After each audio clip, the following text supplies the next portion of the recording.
Oh, the poor thing. What else did you do? You hear that? That's funny because it's actually done pretty well considering, because if I ever have a board that I like, within 2 surfs, one of us will get destroyed. Like, not beyond repair, but I actually forgot about that. I hadn't thought about it ages. Oh, weird. It's taking a thrashing. Look at it. That's your shin? Straight into my shins. I have skinny little weird legs, and I'm surprised my leg didn't break.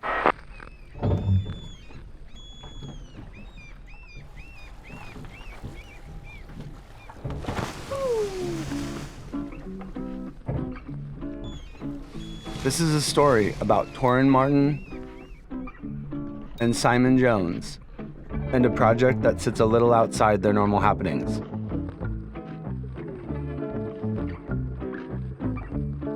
For about a decade, the two have been developing a particular type of board together. With their origins in Byron Bay, Australia, these boards have developed somewhat of a cult-like following around the world. This quiver he sent along last time had an oddball in the mix. Torren and his fiancée Aiyana plan to sail around the archipelago of Indonesia for a year. They would be diving head first into life on a boat, having no previous experience skippering their own vessel. That's where I came in. I joined up to help him get his boat from one place to the next and document the trip along the way. I became fascinated by this quirky board and wanted to know more about how it came to be. Torren and Aiyana realized their dream of having perfect waves at their doorstep, and all alone at that. This provided a unique testing grounds for new equipment and will help push the design process forward on this project with Simon. This is an attempt to document that effort.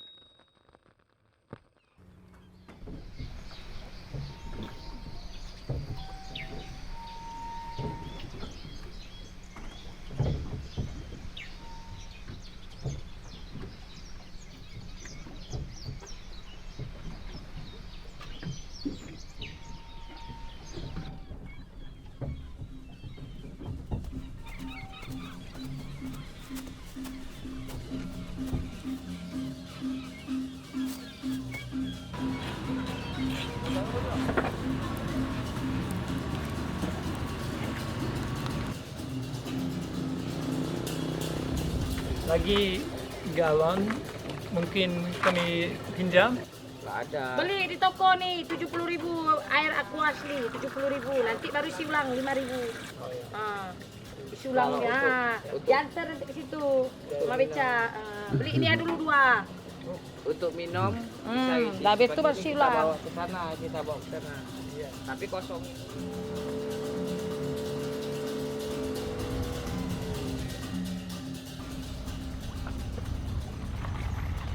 It was 2014 when I started working with Simon, and it started as a really kind of organic friendship, you know. Almost a fluke. Total fluke. I'd grown up in Byron, he'd been there for the past 20 years or so, and we'd known of each other, and then we kind of, had this, we just kind of met and gelled, and it just kind of naturally progressed from there.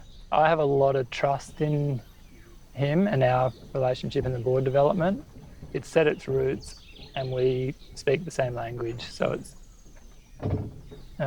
if there is a, make me a 6.0 or a 6.4 and, make it new and refreshing, there's always going to be elements that are drawn from a previous design or board or something that's worked, like there's pretty much one template that he uses in every single one of his boards. No way. Yeah, it just keeps coming back, and it's not by choice, it just works and it feels good and everyone gels with it and it just keeps coming back.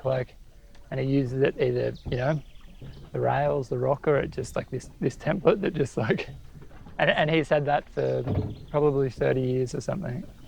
It's one of his first designs.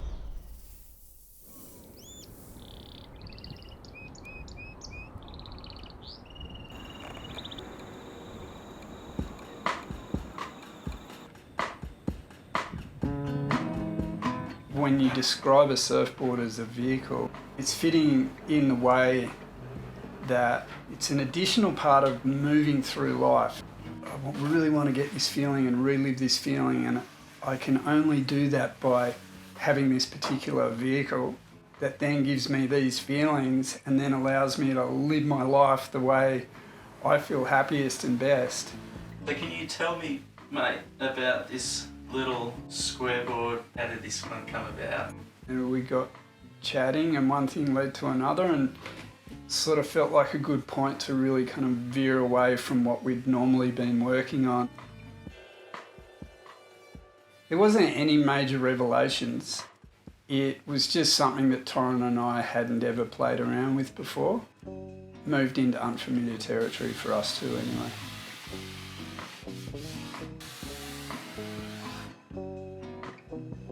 And Torren and I, when we first met, we started sub 6 foot. I think the first couple of tracks 20s were in the 5'8" range.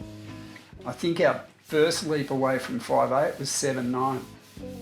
The sculpture of it and the science of it and the merging together of ideas in regards to creating a surfboard that is for someone in a particular place. You feel this great need to meet all of their expectations.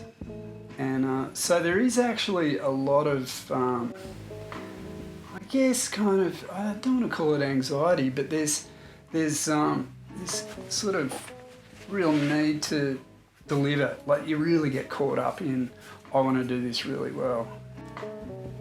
I always refer to boards as they are constantly evolving. The Fijis that I make now, for instance, aren't the Fijis I was doing back then. Even as people evolve, you know, like your surfboard should evolve, or your filmmaking, or your art, or your music, or your work. They should always be evolving.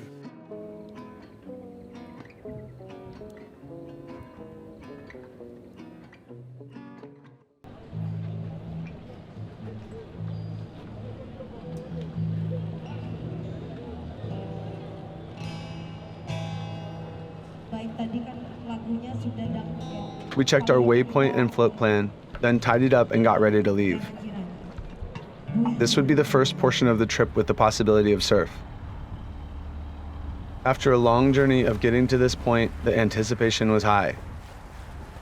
Torren was excited to try this new board, and I couldn't wait to see how it worked, as it was so different from the boards he normally rides. With sweaty palms, I grabbed my camera gear and headed to land. This is the very first documented surf on the board we've dubbed the Ugly Duckling.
I wanted to know more about this board Torren was surfing, so I asked him for a bit of a backstory.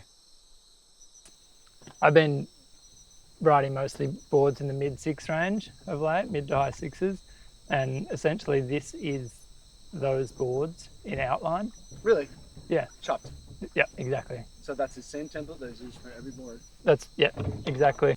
I have a 6/8 Fiji that I love, and this is that board. No way. Yeah.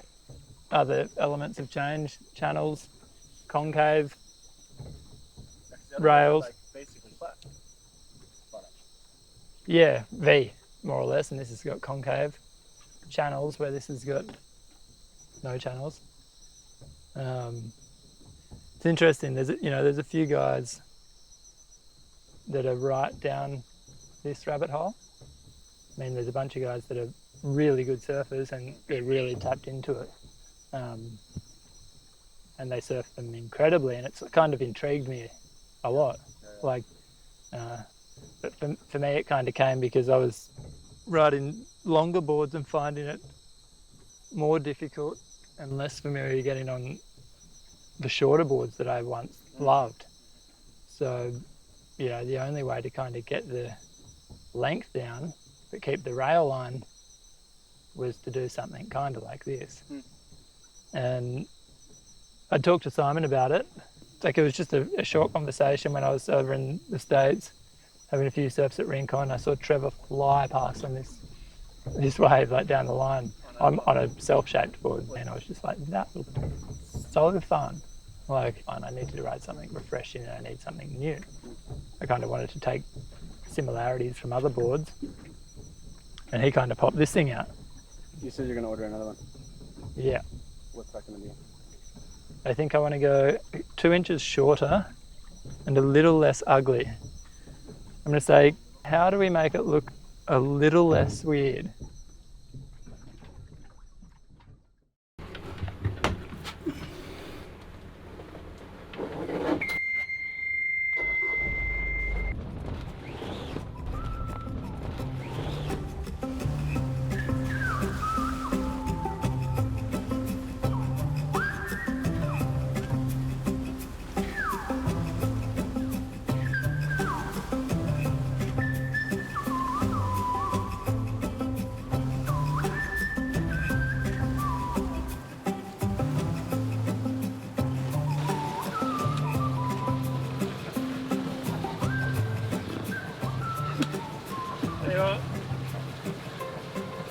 Bloody sight for sore eyes, that one.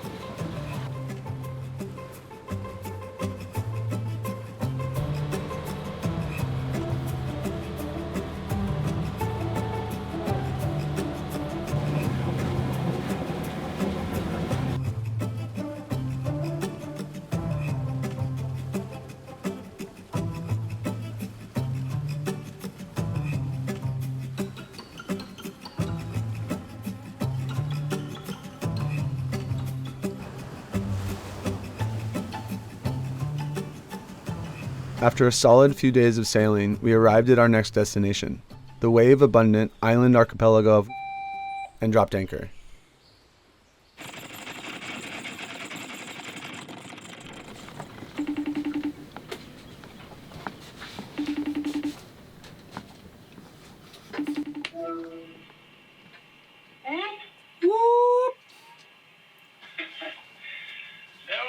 Good, how you doing? We just had such a cracking week of fun waves. Wow, unreal. The morning that we came around the corner, it was just sheet glass, like the sun was glistening behind this sort of jungle island,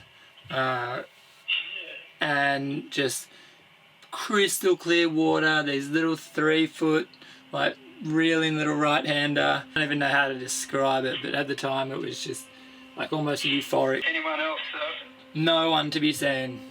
Oh, yes. We came around and just felt like we were the only people on the planet, and this perfect little wave. Oh, that's so good to hear. Yeah, just so stoked, so happy. How's the board feel? I have to start with the new board. Yeah, What Well, do you think? I fucking love it. Oh, are you kidding? Really? Yeah. After I'd shaped it, I kind of couldn't look at it too much. Yeah, I find it hard to look at, but God, it goes good. It is super fun. Like, it's like, I haven't had that feeling for a long time. So lively and responsive, but it's got all those familiarities, but looks nothing like anything else, obviously. It's I don't know, as soon as I got on it, I went, oh wow, I really like it. Like, oh no. Yeah, wow. Yeah. I've been riding that ever since, and I just can't get off it. Always let me know what you think needs to be coming through. Kind of. I've had a couple of times where just that inside nose corner has kind of caught just a little bit, and I haven't dug, but it's just, I've noticed water kind of come off it. I'm just kind of interested with what we did under the nose and stuff there. Does it actually, when it's going over it, is the board catching? It's kind of just carving through it. It holds really nice. Cool. So we made enough kind of break points there to mitigate it if the front edge goes into the water. This new board really kind of has given me a bit of a different spark, for sure. Yeah, okay. Like I said before, that was my main motivation. I was like, okay, this is really different and I could stand to learn a lot here. Have a fucking blast. Give everyone a hug from us, I will. and yourself a dusty hug. Yeah, no worries. And same back, and we're all thinking of you. Alrighty, love ya. Okay, love you too. Bye. See ya.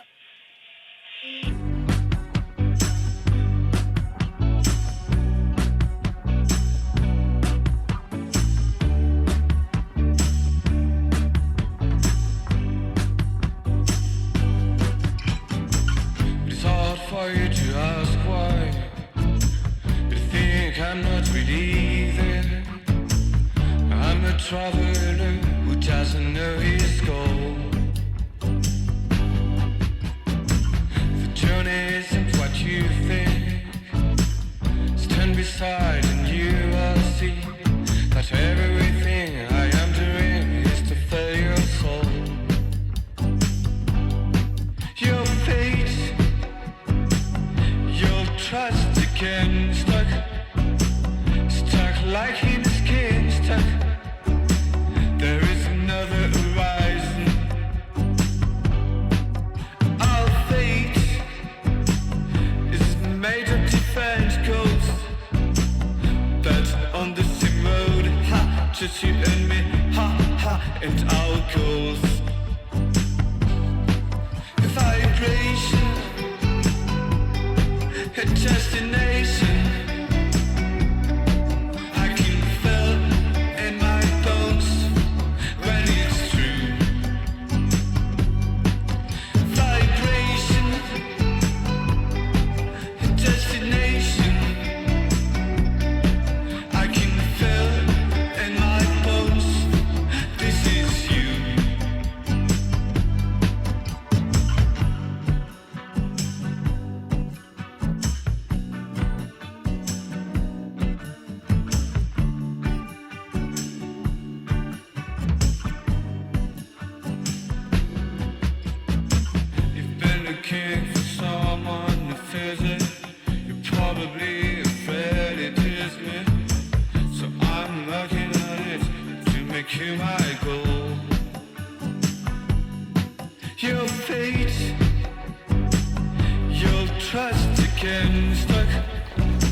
saya cinta kamu? Kita saya cinta kamu, man, Torren. What is it you said?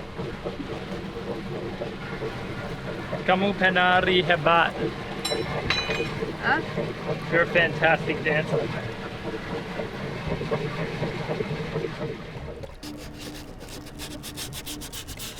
The ugly duckling had taken a beating, but Torren had grown fond of it and wanted to preserve it as best he could. After a month and over 1,000 nautical miles aboard Calypte, it was time for me to leave. During my stay, I grew fond of Torren and Aiyana's company, cherishing our fun, rambling conversations and their light-hearted nature. The breathtaking landscapes, Indonesian hospitality, and fun waves made saying goodbye hard. We would stop off on a nearby island where Torren's friends Ishka and Ryan were joining up, bringing along with them the new version. I handed filmer's duties back to Ishka, but was super curious to see how this next model would go.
Towards the end of their year-long adventure, Torren took a trip back home to visit family and pick up the latest iteration of the board they were now calling Calypte, named after the sailboat. Yeah, good.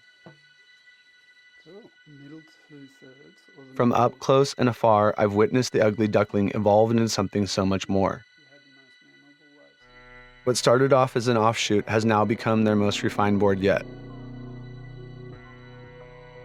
This is proof that sometimes the best things come from taking chances and stepping out of your comfort zone.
Watching Torren and Aiyana build their family from afar, I still feel connected to them.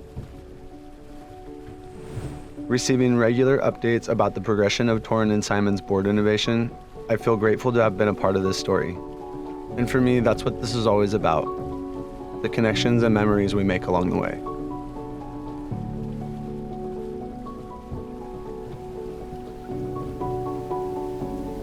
Simon and his family are just like the ultimate open-hearted, loving, caring, sweetest family you've ever met. I'd say they're some of my closest friends these days. Well, they are, you know, that's kind of like family back there. Yeah, which is really special to have, you know, and in a working relationship as well. Like, not that it's ever viewed like that, but to have, you know, best of both worlds like that is, yeah, it's pretty something I'm pretty grateful for.